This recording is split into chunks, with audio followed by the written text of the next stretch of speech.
હરિયલ ઘરે ન હોય અને જેના ફળિયામાં કુંજરડા ફરે, પણ જેને વયની વાટું ન હોય એને કહેર બચાને કાગડા. અને બેટો બાપ તણે અને ચીલે ચાલે નહીં તો જનની કાઉ જણે, એને વરવું લાગે વેરડા. પોતાનો દીકરો પોતાના બાપના રસ્તે હાલે અને નામ હવાયું કરે એ તો ઘણા બધા દીકરાઓ કરે, પણ પોતાના બાપના રસ્તે એક દીકરી હાલીને પોતાના બાપનું નામ હવાયું કરે એટલે આપણે કહી શકાય અને ગૌરવથી કહી શકાય એ આદરણીય સાંસદ સભ્ય શ્રી પૂનમબેન માડમ છે.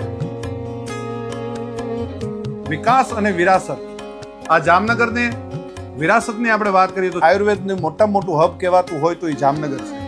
એ જામનગરમાં એમના મહેનતથી WHO એટલે કે વર્લ્ડ હેલ્થ ઓર્ગેનાઇઝેશન, જે વિશ્વ આખાનું જે હેલ્થ ઓર્ગેનાઇઝેશન છે એનું મુખ્ય મથક જે થવા જઈ રહ્યું છે એ જામનગરમાં થવા જઈ રહ્યું છે.